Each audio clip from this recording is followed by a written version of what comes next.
Hello everybody. So welcome to this last lecture on week 6 of linear systems theory. Will be a rather short lecture where I will talk a bit about discrete time systems and also a little relation between linearization of nonlinear systems and the stability analysis.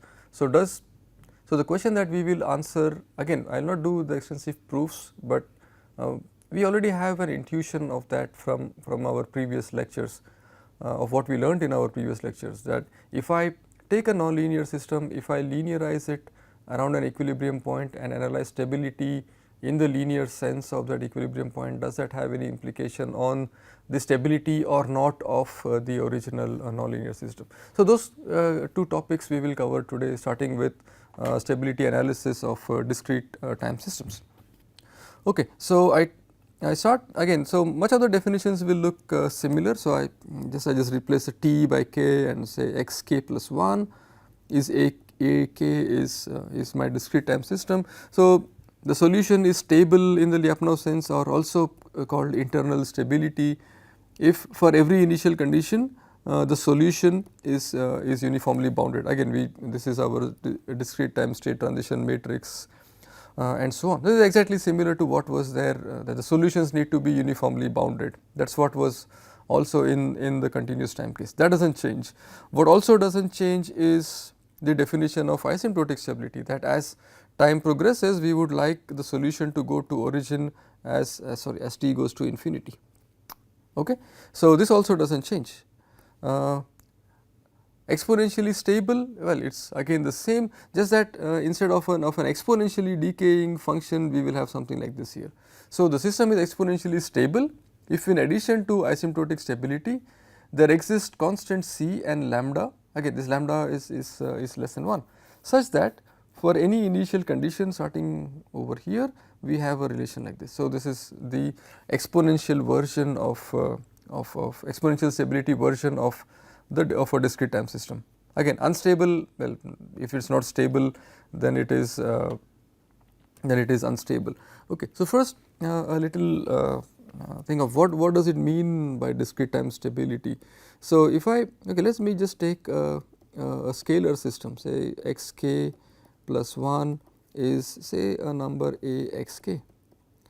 So the solution to this, okay, let me just write down this, x of 1 is a x naught, x of 2 is a x 1. So this is a square x naught, and similarly x of k is this number a power k times x 0. So what do I need for definition or for asymptotic stability, that limit k goes, sorry, let me write this properly, that limit k tends to infinity x of k, this is limit k tends to infinity a of k x of 0 should go to 0, and the initial condition is not the origin. So I am just looking at the values of this small a for which this quantity will go to 0, and this is possible if and only if a is strictly less than 1,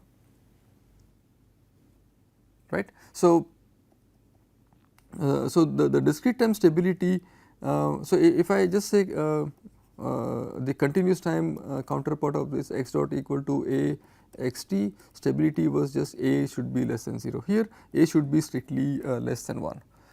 What does it mean in the pole 0 setting? So here I have the S plane,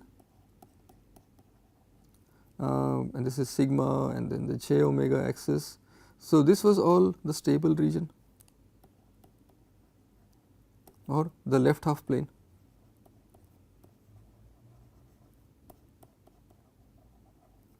In the discrete time, I am in what is also called as the z plane. Okay. So in the continuous time, I know that the entire left half, including the imaginary axis, is the stable region, if I am also include marginal stability. So this entire left half plane translates to the z plane in the form of a unit circle. So, whatever is here, okay, let me just draw this. So, this region here corresponds to the unit disk, and which is a disk of radius 1. So, this will be 1, 1, 1 and so on in the z plane. Okay. So, a few things about marginal stability. If A equal to 1, then x k plus 1 is x k, and the system would be called marginally stable. A minus 1 is a little tricky, because you will have your system to be oscillating between plus 1 and minus 1 at each discrete time steps. Okay. And what will this translate to in general then is, so here if I was looking at the real part of eigenvalues being strictly less than 0, here I would say that the eigenvalues lambda should be strictly in the unit circle, or well, or also on the boundary. So, this is what we will talk about a little later. So, this is a little idea of discrete time stability. Okay. So, the eigenvalue conditions, again I will not prove this, these are very similar to what we had in the continuous time case. So, the eigenvalue conditions say that the system 1 is marginally stable if and only if all eigenvalues of A have magnitude smaller or equal to 1, and the same thing of the Jordan blocks. So, the Jordan blocks correspond to the eigenvalues of magnitude 1 or of size 1 cross 1. Asymptotically stable if all the eigenvalues of A have magnitude strictly less than 1, and this is also equal to exponential stability. Unstable if there is at least one eigenvalue which is on the which has magnitude larger than 1, which is outside the unit disk, right. So, I am talking here of magnitude, I am not really talking of the real and imaginary part here, I am just interested in the magnitude. If it writes outside the unit disk, which means the magnitude is greater than 1, or when it is equal to 1, the corresponding Jordan block would be larger than 1 cross 1. So, these are the three things of stability and instability in a discrete time case. Similar in the continuous time case, okay, sorry, this, so I am looking here at this system 1, sorry about this. So, stability, in addition to the eigenvalue conditions, it is also equivalent to the following statement. So, here I am looking at exponential and asymptotic stability. So, this is not just stability, but asymptotic or exponential stability also.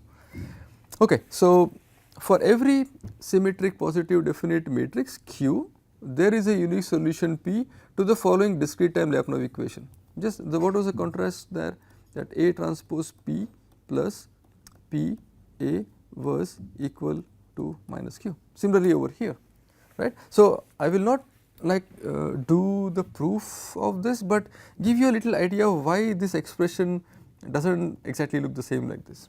Okay. So, let us do this. So, in the discrete time setting, okay, so let me, so we remember that we had this function, right, V of t was x transpose p x. Okay. Let me have again the same function, V of k is x transpose k p x, sorry, p of k. Okay. So, sorry, I will just write this a little better, x transpose k p x of k. Okay. Now, what is V at k plus 1? V at k plus 1 is x transpose k plus 1 p x k plus 1. Okay. Now, what is x k plus 1? X k plus 1 is A x k.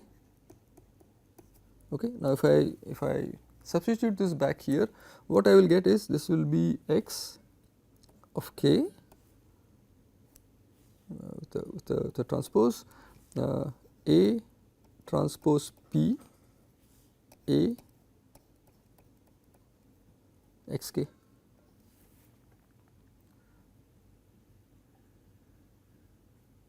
Okay. Now, what does my Lyapunov equation tell me? The Lyapunov equation which I would want to verify is that A transpose P A minus P is minus Q. Okay. So, V of k plus 1, this will be equal to x of k P minus Q x of k.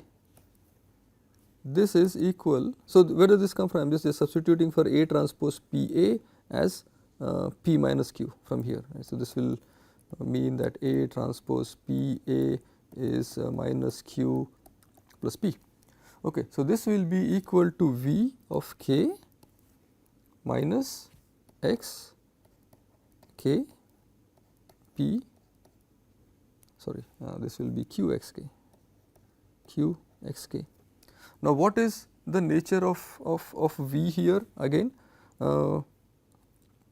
this, because Q is greater than 0, this quantity here will always be greater than 0, and therefore, we can conclude that V is non-increasing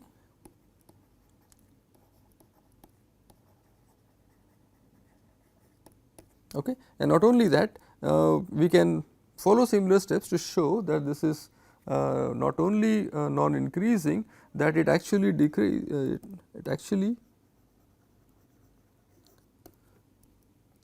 decreases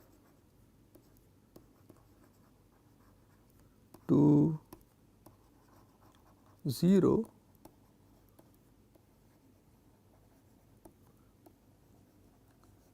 exponentially fast. Okay, I'll skip those steps, but just to give a little inclination to where these kind of conditions actually originate from, right. So, okay, again back to this. So, these are the two conditions in to verify in the discrete time case. Again, I'll do a supplementary lecture on what these things actually mean in the physical sense. So, can we give an interpretation to a physical system of what do these two conditions actually mean. So, the previous conditions of P being unique and all those still hold here also, and the proofs will be exactly similar. So, I will just leave it to you as an exercise to verify for yourself. It will also be a good training for you to write down proofs by yourself. Okay. So, much of last week 5's lectures we spent on linearization and analyzing stability of the linearization. So, linearization essentially, if I just say linearization of a nonlinear system, I am talking of linearization around an equilibrium point. Okay. So, what was the relation there? So, we started off with a continuous time nonlinear system. I am just talking of autonomous time invariant just to make the presentation a bit easy, but this will extend to the time varying case as well. So, the local linearization around x star. So, we had the linear system delta x dot is A times delta x, where A was computed as the Jacobian of this function f, this vector valued function f evaluated at the equilibrium point. What is the equilibrium point? F of x star was equal to 0. Okay. So, what does the result say? First, assume that f is twice differentiable. If just differentiable once, it may correspond to a linear system, and that is not of interest. You just say f is say so that it is 3 times x, right. So, it is not twice differentiable. If it is x square, yeah, it actually is twice differentiable. So, we are not really imposing extra conditions on f here. We are just trying to infer the nonlinear case in a way. So, if f is twice differentiable, the linearized system, right. So, the linearized version of this system x dot equal to f x is this, is exponential. So, if the linearized system is exponentially stable, then there exists a ball B around x star and certain constants such that for every solution x t to the nonlinear system that starts from B, we have something like this. Okay. okay, there's some typos here, we will take care of that later. Okay. So, what does this mean? So, let us say this is my nonlinear system which has some kind of a phase plot. Let us say if I talk of the inverted pendulum, so this is unstable at q at the upward position. So, the trajectories diverge away from here, and at pi I will have certain other behavior where the equilibrium will correspond to in such a way that trajectories around it actually converge to that point, and so on. So, what does this mean? So, if I take if the linearized system is exponentially stable, then okay, let us talk of the stable behavior first. So, let me talk of the simple normal pendulum where trajectories around this come here, okay, they go towards origin, and if I go to the upward position they diverge away, this and this. Okay. So, the linearized system here, which we saw in our examples on linearization also, right, that this is actually an exponentially stable behavior. That so, the x dot equal to Ax in this case will have eigenvalues which have real parts strictly less than 0. So, the real parts of this linearization of A will have real of eigenvalues which are strictly less than 0, and this is the linearized version is exponentially stable, which means that for every solution to the nonlinear system. So, the phase curves tell me about the nonlinear system. There exists some neighborhood such that around that neighborhood for the nonlinear system the solutions also converge to the equilibrium point, right. So, local stability or the local linearization has a direct impact on assessing stability of the nonlinear system also, right. Whereas, the converse exists for unstable systems also. If the linearized system phi is unstable, so if I linearize an inverted pendulum around this equilibrium point where this is so this is how my q is measured. So, this is q equal to 0. So, if the linearized system is unstable, then there are solutions that start arbitrarily close to x star. So, these solutions which start arbitrarily close to x star, they do not converge to this x star, they just move away from x star. Okay. So, we should also tell you that it might actually be an unstable behavior around that equilibrium, but the solutions actually go away. They may not blow up. In some cases, as we saw, solutions might go away and end up in a limit cycle, right. So, that could, so therefore, I am not conclusively saying that these are unstable in the way that the solutions blow up to infinity mathematically at least. In this case, if I look at the stable behavior, solutions that start close to the origin actually come back to the origin. So, the linearization tells me a lot of information about the local behavior of a nonlinear system around an equilibrium point, and therefore, for stability analysis in most cases I can actually do linearization, except for cases like so this is kind of reported very well in lot of literature. X dot is minus x cube will have the same linearization as x dot equal to x cube, which essentially means x dot equal to 0. So, one of this is stable, one of this is unstable. Therefore, the linearization method here will not work because of this 0, or in general if I have a 0 eigenvalue. How to deal with this is a lot of interest in a nonlinear literature, but we will try to avoid these cases for the moment. But as long as we avoid this case of x dot being equal to 0, we can conclusively say a lot of things about the local behavior of the nonlinear system around that equilibrium point. I will not do the proofs of that, but intuitively we saw how these are actually true for the cases of the simple pendulum, for example, where we could conclude this just by looking at the phase plots and their equivalence with the linearization of the system, right. Okay. So, this concludes week 6. Of course, I will put up some supplementary materials with some proofs of the comparison lemma, some physical interpretation of the Lyapunov equation and so on. Module 7 we will start building up more theory towards analyzing controllability of systems, and a little weaker version, and I will tell you why this is a little weaker version of controllability called stabilizability. That is coming up next week. Thanks for listening.